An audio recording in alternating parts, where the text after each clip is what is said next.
आज दोपहर को एयर इंडिया की फ्लाइट संख्या AI 171 दुर्घटनाग्रस्त हुई और कई पैसेंजर इसके अंदर हताहत होने की संभावनाएं हैं। इस घटना से पूरा देश क्षुब्ध है और पूरा देश एक साथ पूर्ण संवेदनाओं के साथ ये जो दुर्भाग्यपूर्ण हादसे में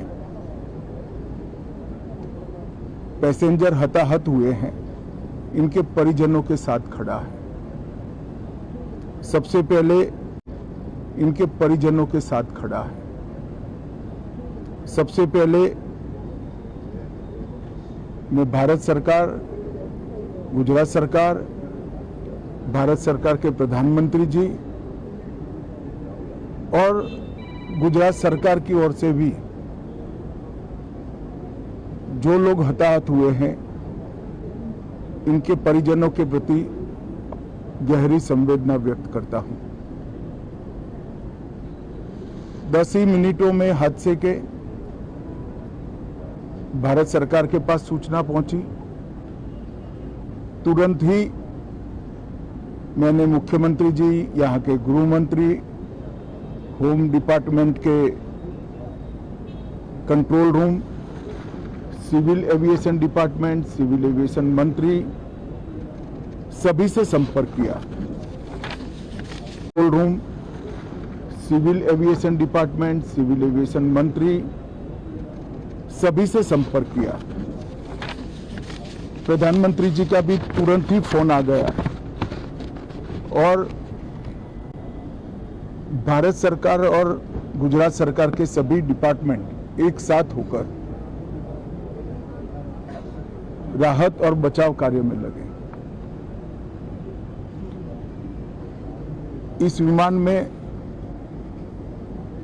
कुल मिलाकर 230 यात्री देश के और विदेश के और 12 क्रू मेंबर सवार थे।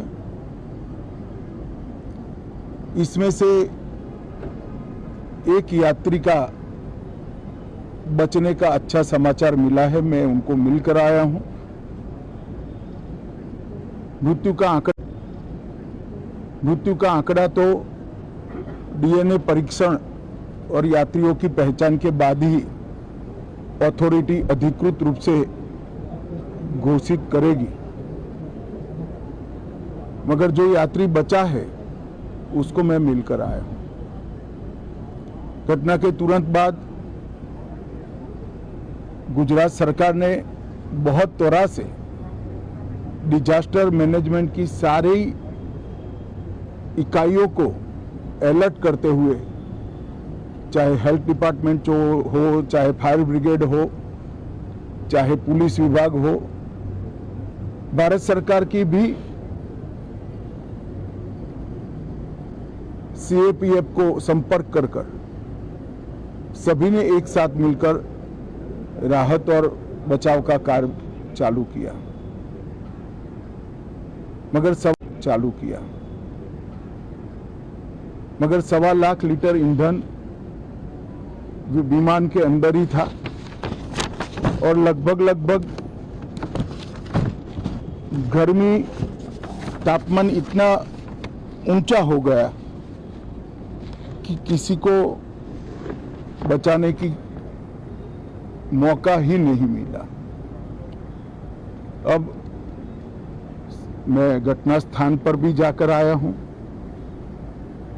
सारे यात्रियों के मृतदेह को बाहर निकालने का काम लगभग समाप्त हो चुका है। जितने यात्रियों के परिजन यहां पहुंच चुके हैं, वो सबका DNA लेने की कार्यवाही भी 2-3 घंटों में समाप्त हो जाएगी। विदेश में जिनके परिजन हैं, उनको सूचना देने की कार्यवाही समाप्त हो चुकी है। उनको सूचना देने की कार्यवाही समाप्त हो चुकी है। और जैसे ही पहुंचते हैं उनके भी डीएनए सैंपल लिए जाएंगे और मृतदेहों की पहचान के लिए जितने मृतदेह मिले हैं इनके भी डीएनए सैंपल लेने की कार्यवाही समाप्त हो चुकी है। गुजरात में ही लगभग 1000 के आसपास डीएनए टेस्ट करने पड़ेंगे। ये सभी टेस्ट करने की क्षमता गुजरात में विकसित है, तो डीएनए टेस्टिंग के लिए कहीं गुजरात के बाहर जाने की जरूरत नहीं पड़ेगी।